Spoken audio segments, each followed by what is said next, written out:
Hello, everyone, and welcome to another episode of Dream Oracle for You. This is episode 43, and I am your host, Sarah. And of course, we have my lovely co host, Biljana, on the show. Today, I am very, very excited to introduce today's guests to our episode, and that is none other than my very special Uncle Roland Swift. And today's episode is going to be just talking in general about dreams and a little focus on near death experiences because Uncle Roll happens to have an experience in that. So before we get fully started, I'd like to ask Biljana to just welcome us to the call. And then we'll ask Uncle Roll to introduce himself however he would like to be introduced. Biljana. Yeah, welcome, Roland. Yeah, this is exciting because it's a different guest, different person coming on, and I'm not sure your background or anything like that, but it's good to get a different perspective from people that are interested in just sharing what they've gone through and not necessarily come from like a academic or science perspective, although it could go there, but let's see how conversation goes. But yeah, I'm excited to hear your experience with the near death experience because I haven't had one before, so it'd be great to hear. And yeah, I'm keen to see where it goes. So yeah, please share whatever you want to introduce yourself any way you want, and we'll just go from there. Okay, well, I'm Uncle Roll to Sarah and her wonderful husband, Timothy. And I spend some time at their house any chance I get, and hopefully this coming weekend. And yeah, I've had a lot of experiences in my life, and I've been into dreams since I was quite young. Anywhere I could get a book, just not to get off subject, but years ago, I hitchhiked out from Nova Scotia to the West Coast, the BC, and this was in the 80s. And the only real bookstore where you could get books that weren't just off the cuff was the University of Seattle had a very good bookstore. So I went out on vacation to Victoria to meet my cousin, and I took the time to hitchhike from Victoria, BC, Canada, down to Washington State, and went to the bookstore there, and also went to Jimi Hendrix's grave, of course, because I'm right there. Of course. Interesting story about Jimi Hendrix's grave, really quickly. His last album is called Three Stones from the Sun, and his headstone is the third stone from the sundial in the graveyard. Okay, to move on. So we went to the university. Now, I went there to buy a marijuana grow book because you just couldn't buy anything like that in the 80s. You couldn't get it, and I wanted one. And so, but while I was there, I bought a dream interpretation book. And you just couldn't buy that anywhere back in the early 80s either. You know, we're talking 40 odd years ago. And so I bought both books, and the dream interpretation book, I used to take turns at trying to interpret people's dreams. They'd say, "Oh, I dreamed about this," and I'd say, "Hey, let me look that up." So it became like a glossary to me all my life. And anytime I dreamed something, I'd analyze it too. But there was this one dream, and before I get on the near death experience, and this happened when I was in my young 20s. I used to drive tractor trailer loads of lobster from Nova Scotia to Boston. And my uncle was a very aggressive person. And I was always feared that I would do something wrong. So I used to have this recurring dream every time I go to bed that I was driving off the road and crashing this tractor trailer load of lobsters. And I met this person of interest from New Hampshire, and she had a lot of experience in dreams, and she was Wiccan. And she said, the next time you dream this dream, she said, you grab a hold of the wheel. First, state to yourself that you know that you're dreaming and that you are conscious in this dream. And then once you do that, grab the wheel and steer the truck back onto the road. So I did that, and I never had that dream again. That was it. It That's fixed it. awesome. It just, that was it. I just had to take control of that dream and show myself that I was in control, not the dream. my very imaginative mind wasn't in control of that dream. I was in control, and I was going to stop it, and I did. So that was pretty cool. But um, the near-death experience started years ago. I'm 61, so it started when I was 17. I used to have heart murmurs, but the doctors passed it off to anxiety. Oh, you got anxiety? I don't get anxiety. I live on Briar Island. What anxiety can you have there? 185 people live there. It's a mile wide, 3 miles long. It's surrounded by ocean and whales and beautiful things. And so, anyway, I just put it off. But in my when I was in my 30s, I fell. I just blacked out one time and fell and broke all my teeth, and they took me to the hospital, and they didn't. They analyzed me. So this was in 1999. So they put a Holter monitor on me, and to explain that, what it does is records your heart, and you wear it 24/7, and you have to wear it for so many days before you can take it to the hospital. So I wore it, but this one Saturday night, we were over to the Legion partying. It's a Saturday night, and we went to the Legion over in Freeport on Long Island from Briar Island. And we were over dancing and smoking some pot and drinking. And my heart went into quite a flutter. And so when this would happen, I would just try to get in a calm place. So I went out to my truck, set my truck, and just wanted to relax for a little bit to see what would happen. And it didn't go away. So I went in and said to everybody, listen, I got to go. I'm going to go home. This was about midnight. So I drove down to the ferry, went across the ferry to the other island, went home, and I laid on the couch for about 4 hours, and it didn't go away. And finally, when you have it's like an AFib is what it is when your heart flutters and doesn't really pump the blood. It just flutters. So I went home, and it feels like I'd run a marathon for 4 hours, because that's what it feels like. Your heart's beating. A normal heartbeat is 90 beats per minute. My heart was in excess of 300, and for 4.5 hours. So anyway, the next day we went to the Yarmouth Hospital. My mother was still alive at the time, so that must have been in 2000. So we went to the hospital, the Yarmouth, and turned this monitor back in. And when they plugged it into the hospital monitor, all the sirens went off, indicating somebody was in cardiac arrest. So they immediately put me into ICU and did a study to see what was wrong. And they figured out that I had supraventricular tachycardia. So that's when your top of your heart flutters, but it doesn't really pump the blood where it's supposed to be, and your bottom of your heart doesn't get the pump to flow down through there. So most of the time you'll pass out if it's too long or whatever. So that went on, and so they took me to the hospital in Halifax, and they said, "Yeah, you got this. We're gonna call you in for surgery and take a look." So a year went by. So it was 2000 and April 2nd of 2001. So my mother drove me up there to Halifax, because it's 4 hour, 5 hour drive and two ferries from Briar Island. And we get up there, and what they do is they go in through your groin with a camera and a few tools, and you're awake when this is happening. You're totally awake, and you're watching a big screen monitor, and you can see the tools come up, and you can see your heart. They're sitting there just beating, and he was touching my heart, and he said, "Does this bother you? Does this bother you?" And I said, "No, no, no." And then finally, so they decided to take a laser and do what they call an ablation, which they scar the part of your heart where the signal is jumping across to try to stop it from doing that. So they did the ablation, and then the operation was over in about 40 minutes, and everything was fine. And I left the next day. So I left, but the next day it came right back again.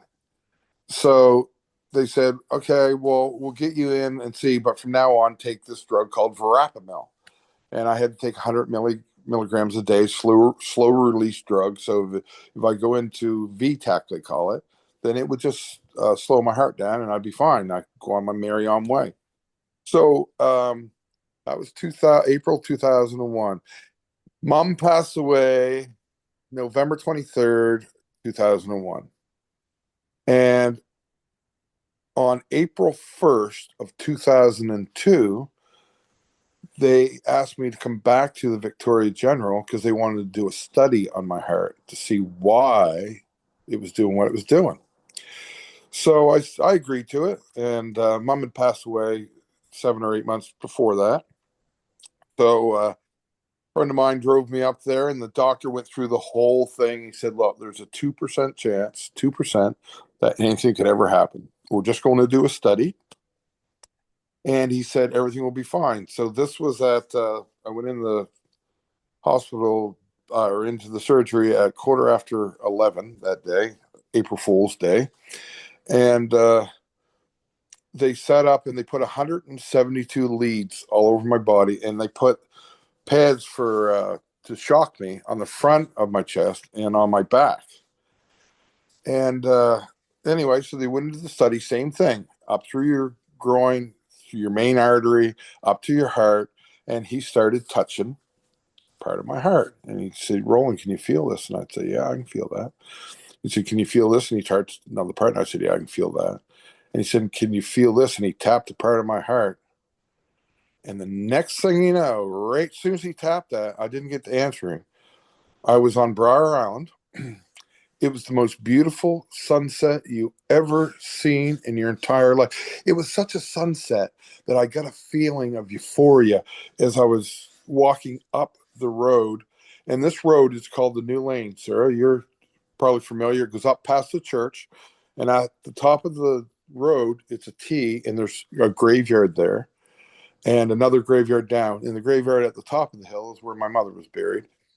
So I'm walking up through the road, and it's so beautiful, and I just can't believe where I am and what's going on. So when I get to the top of the hill, the New Lane, Sarah, where the gravel road goes to P Jack and to Western Light, my grandfather's 1959 dump truck, my favorite dump truck that I ever, he took me in it when I was 3 or 4 or 5 years old until I was in my teens, and then let me drive it when I was in my teens, was there. And on the dump truck was Jerry Bailey. He was my next door neighbor. He had died a few years just previous to that of a heart attack. And inside the dump truck was my other next door neighbor, Steve Glavin. And he had died when he was 17 from a hunting accident on Briar Island. And they looked at me and they said, "What are you doing here?"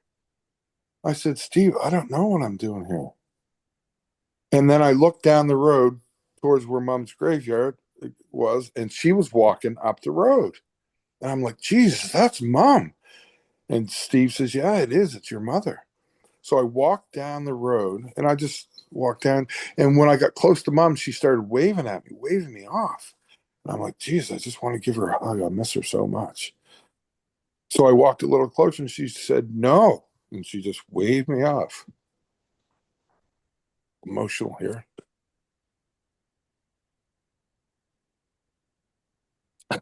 Excuse me. So I started to walk back to the truck. And I said to Jerry and Steve, I said, "Jesus, I just wanted to give her a hug." And they said, "I know." They said, "That's crazy." And just when he said, "Jesus, I know, that's crazy," I was looking down, and there's this guy on the operating table. And there's one doctor straddling him, pounding his chest. The other doctor was in front of his head with an oxygen mask on, squeezing the bottle. And another guy was standing there. Two nurses were standing there crying. And there was just pandemonium. And I said to myself, "Jesus, that guy is dying."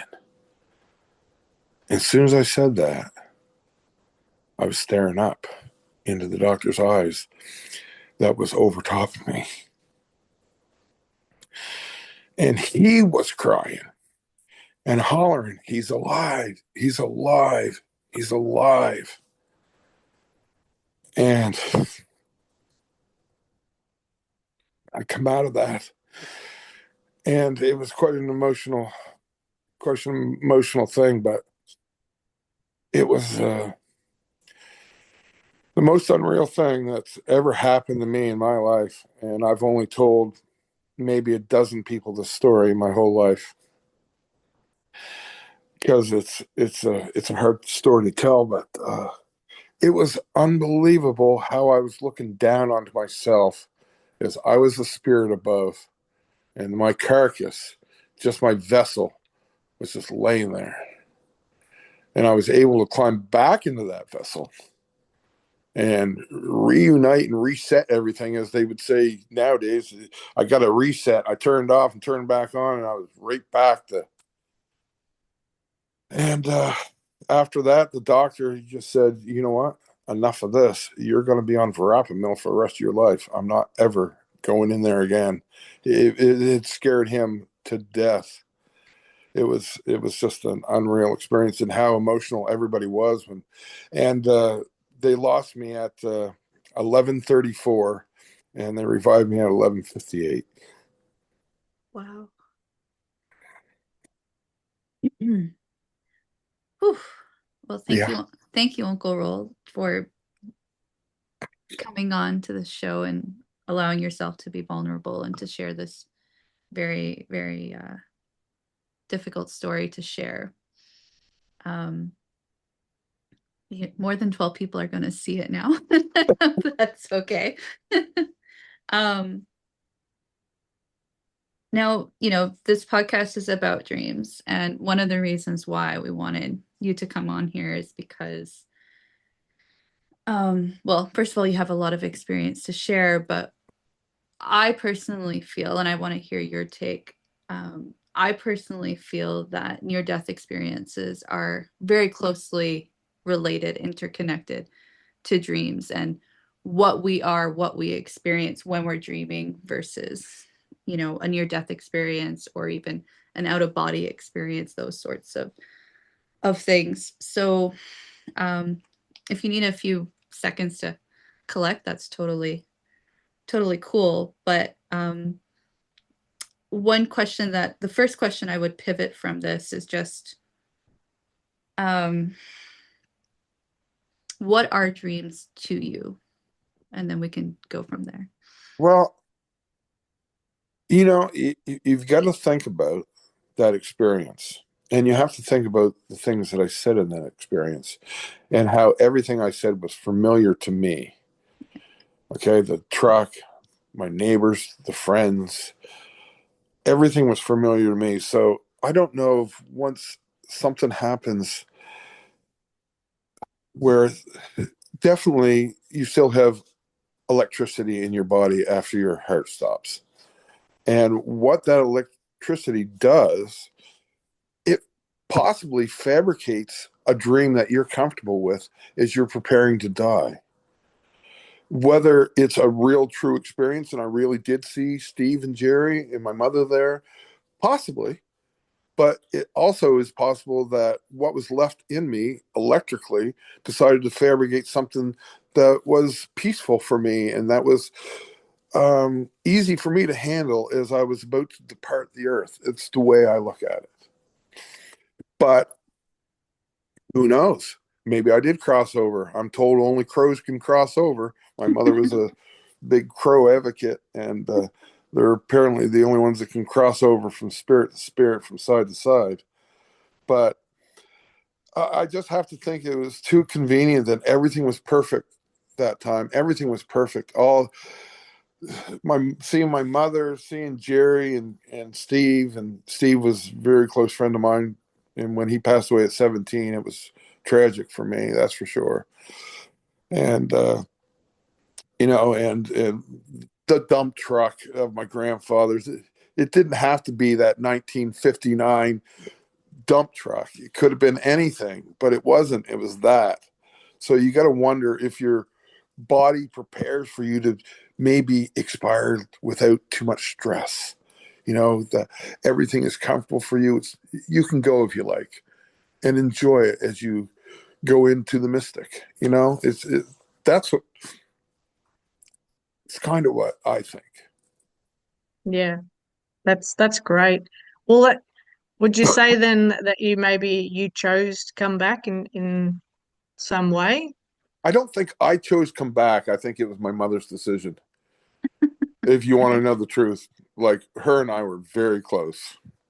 Yeah. Like I You got can't. unfinished business here that she knows that you've got, and maybe sharing this experience and who you are as a person, as she can see that. So she's like, nah, you gotta go out there and share this and share who you are. And yeah, so that's wow. Yeah. Yeah, I think it was her. I don't think it was my decision. As far as I was concerned, I don't think I was in control of what was going to happen next. I think it was something much larger than me and what I'm possible of. That's for sure. Yeah. Yeah. Yeah.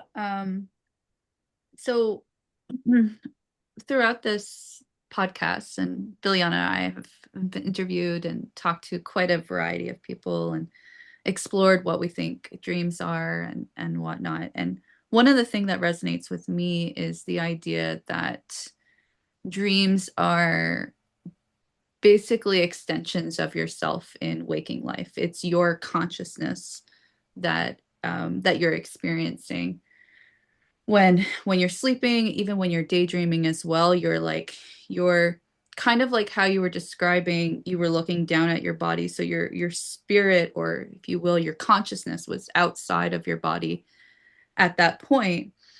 um but I do feel that it is a true experience, and so I feel that what you experience with seeing the dump truck, seeing the people that have passed, or your loved ones and whatnot. For me, it really resonates that it's it's like the interplay. It is it you know it's I'm at a loss for words here, but I just feel it is your own experience. And I do, contrary to what you believe, I do think that you do have some sort of control and decision. Um, but everybody's has their own feeling and vibes on all of that. But how Yeah, does how does that feel? I agree to a certain point.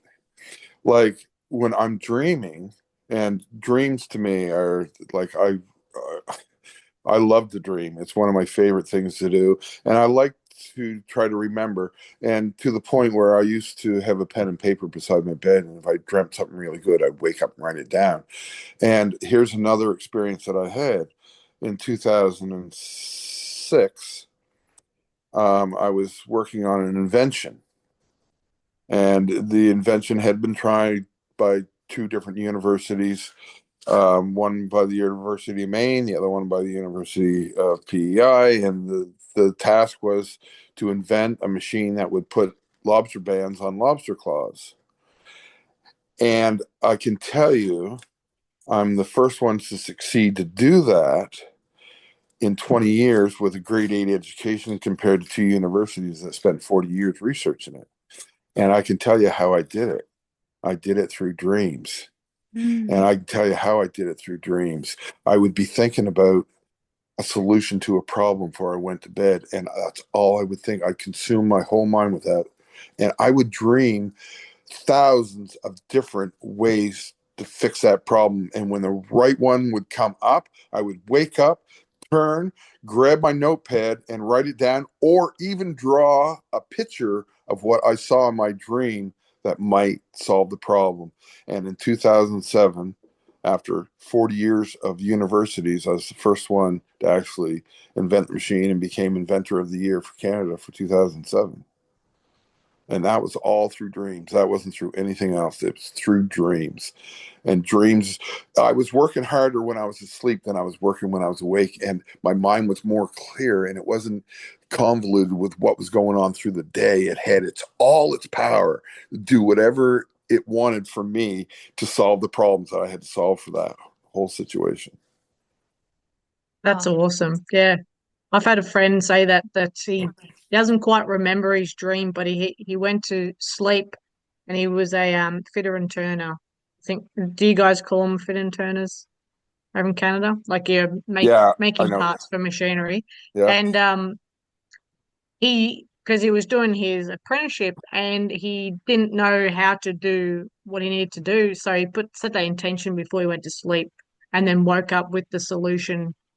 Um, and his mind was able to, like, you know, put it all together. He doesn't remember what the dream was about, but that's the power of dreams. And I do that all the time. Go to bed with the intention and like sort out the problem while I'm sleeping, and then wake up and you're like, figured it all out with all the, like you say, all the day to day crap that distracts you sometimes or gets in the way. Yeah.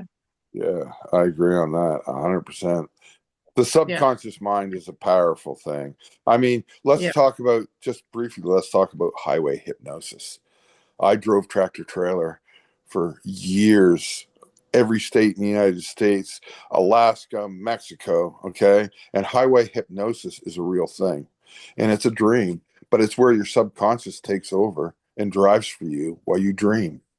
And I've had it happen many times. I've drove hundreds and hundreds of miles under hypnosis and woke up when I got to the destination and was there just fine. But I don't even know how I got there. Don't know, remember passing anything. Don't remember all these significant buildings that I should have seen when I went by. Nope.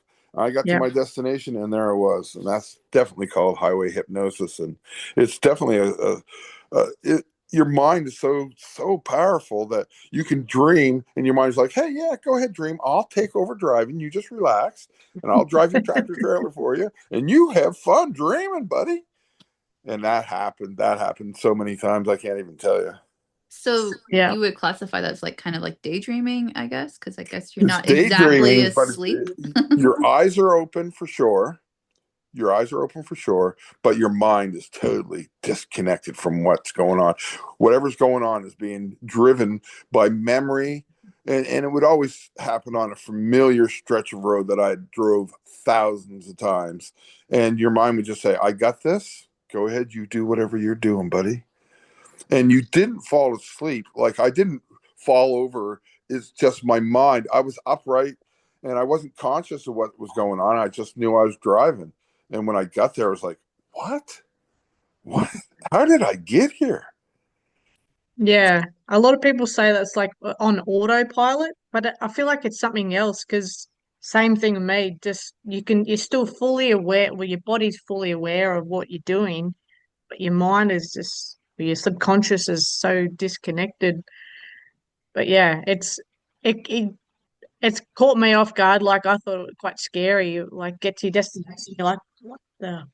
Going, it's like going 2 hours of not remembering, or like going past all these things. So Yeah. yeah, but I like that highway hypnosis. That's awesome. I like that that term. Yeah. You can't get that in Saskatchewan, though. No. No. No, the road's too straight. Oh. You can watch your dog run away for 4 days there.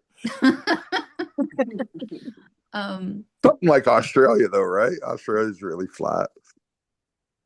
Yeah, yep, through the center. But yeah, there's some long straight highways, that's for sure. So Yeah. yeah.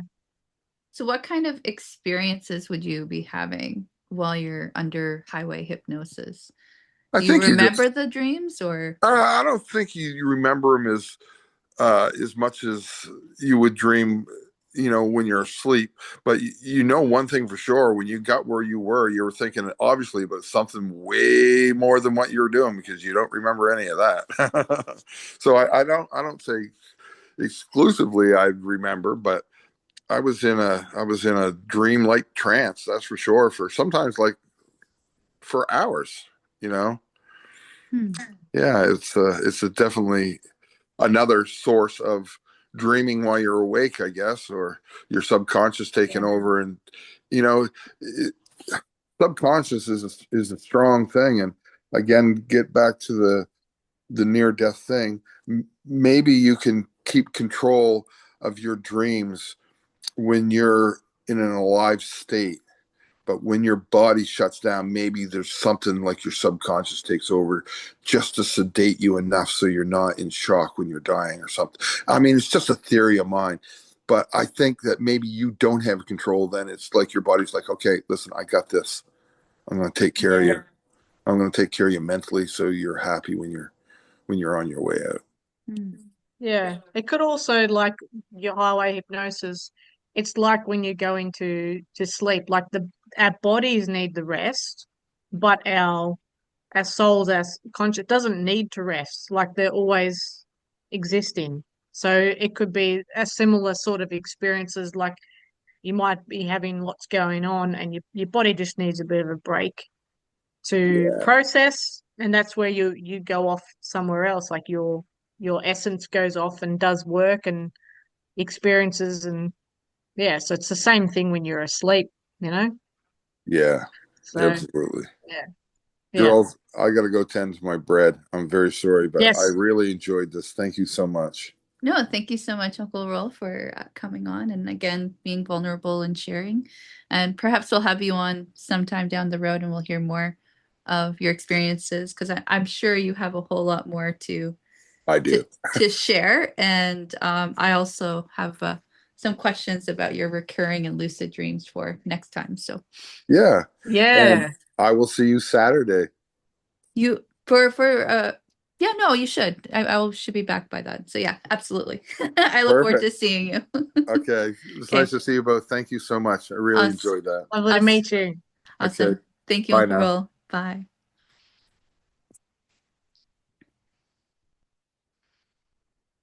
Well, Biljana, should we do a little extension on this little bit of episode and do something a little different and have like a little discussion and then we'll close up the episode? What do you think?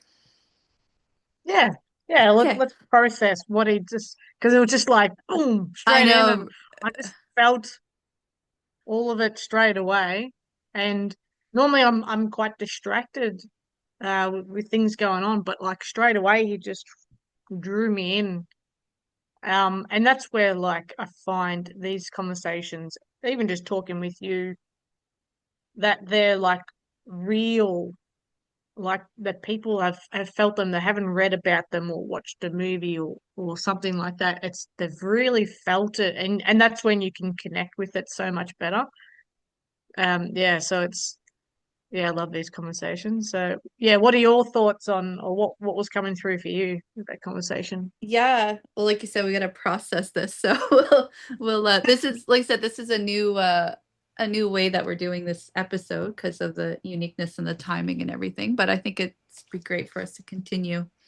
Um, First of all, just like again, so appreciative of him being open and sharing such a difficult story. And I will say that I have heard the story before today. That was kind of why I wanted to bring him on to talk about it, but I didn't hear it in all of the detail previously. So today was like full on, full detail. And yeah, it's very evident. And I mean, obviously, any sort of experience like that, it's life changing, right? You know, there's a reason why it's called a near death experience. Is because you were almost gone, but it like when I hear these stories, and there are thousands and thousands and thousands of people out there who have had near death experiences, it really makes you realize that there's just more to our reality than what we see from day to day. And the people who experience such an experience as Uncle Rold shared today, it just really highlights just how true that actually is. I like that his, you know, he doesn't have a definitive explanation on exactly what the experience was. You know, was it actually, you know, his soul or his spirit that was experiencing it, or was it just something that the body does as electrical inputs puts and memories and all of that sort of thing? But I don't see how it's a memory because from what he described, those particular people and you know that truck, they weren't all located in that particular you know location at any point in his life, right? You know, the besides his mother, the two people, his two neighbors that had died, they had died at completely different time frames, you know, throughout his life. So for all three, the two neighbors and his mother, to be all present in the same location, to me is an indication that that is more than just a memory that's more than just an electrical input. That is something way beyond our physical reality. Yeah, yeah. So true. Yeah, it's interesting, and only he will know what that's about, like as his life unfolds. It's as soon as you have that sort of experience, it's not a belief of anything. It's like that, a knowing, and that's where it can and change your perspective and your way of life. And if we come into this life and we've chosen all these things, then which it can be hard for people to get their grips on. But if we've chosen this life, that we've chosen that to have that experience, um, so it's just accepting what unfolds after that.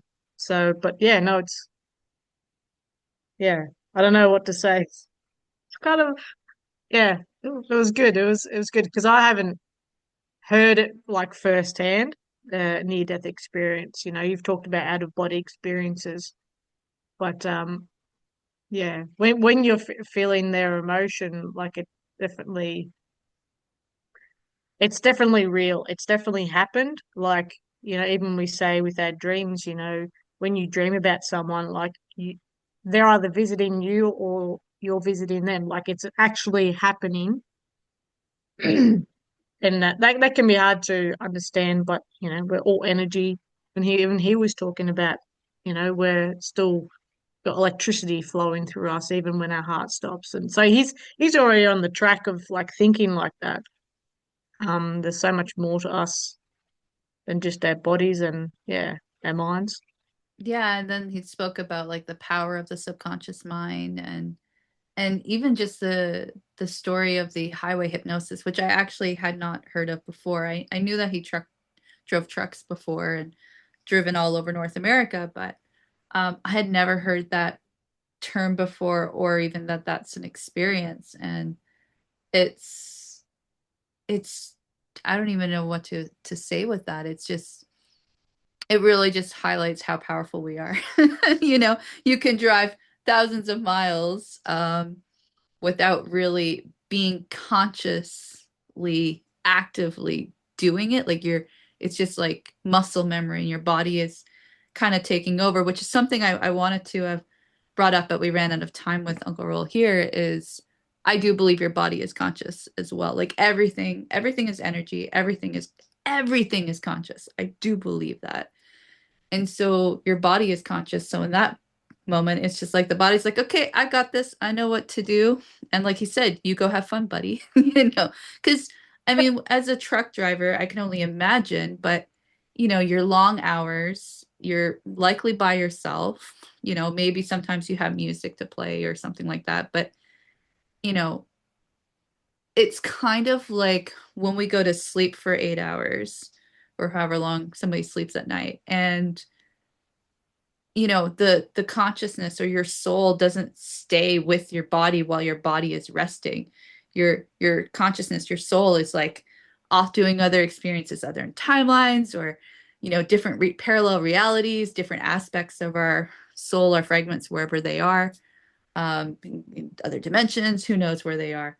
It doesn't stick around because it'd be kind of boring if you had to stick around with this body that's just needing to rest because it's an organic material, Yeah, whereas our consciousness is just a form of energy, and we can literally be anywhere with a thought, within seconds. If you want to bring in quantum entanglement and all that kind of physics stuff into it, we literally could be anywhere at any time, and that is the power of the conscious mind, I would say. And so with the highway hypnosis, that's evident what was happening. It's that the body is on autopilot, the body has a long journey ahead that's not getting a lot of external stimuli, if you will. So the consciousness goes and explores.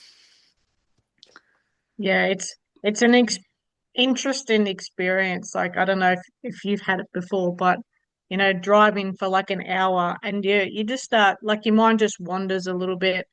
You're still driving, because I drive with no music quite a lot.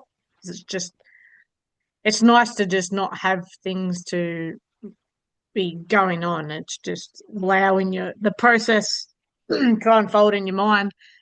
And yeah, you go somewhere and then you come back and you're like something has like shifted in you, like you've experienced something from just driving that you wouldn't have had if you're like physically concentrating on your driving, or it's hard to explain, but yeah, it people say it's autopilot, but you come back like different. Hmm. You've definitely experienced something. It's like daydreaming. It's that stillness, like allowing yourself to just be still and allow your consciousness to go where it needs to go in that moment. You think But it's yeah, almost like meditating in a sense? yeah, like when people say they go into like a deep trance, um, yeah, it's not like stopping your monkey mind, but it's allowing the space for things to come through and yeah, shift. It's yeah, very interesting. I'll be thinking about that now when I go driving, you know. Um, Wondering if you're going to step into the highway hypnosis. yeah, uh, yeah, I'll definitely be processing that for a few days. Just yeah. So, Yeah. anything else that you wanted to say? Um, just looking at my scribbles of notes to see if anything else stands out to me. Um, no, I guess not. I mean, I did have just a couple questions for Uncle Roll, but he's not here to answer them, so it's no point in asking them. But it was just because where he mentioned earlier about the recurring dream and the lucid dream and how, he was advised to, once he had the dream again, to just kind of, you know, take control of the wheel and, that sort of thing. And so, I mean, I could put the questions out there, but I'd like to hear the answer at some point. It would just be nice to know how he knew he was dreaming, like at what, because we've talked about lucid dreaming on the show before. And, with Melissa Johnson, we had for episode 20 in particular, it's very much a learned skill, like dreams in general, even just being able to remember your dreams is something that's learned, something that takes practice. And so the fact that he was able to grab the wheel like pretty much the next time he had the dream, now I'm just curious as to like, well, has he had lucid dreams before that? Has he had control in other dreams? And, like how did he get from, this point to being consciously aware that he was dreaming? So I guess that will come in a future episode. Yeah, yeah, I'm excited to hear that because yeah, it's he seems to like feel things very deeply, and he connects the dots.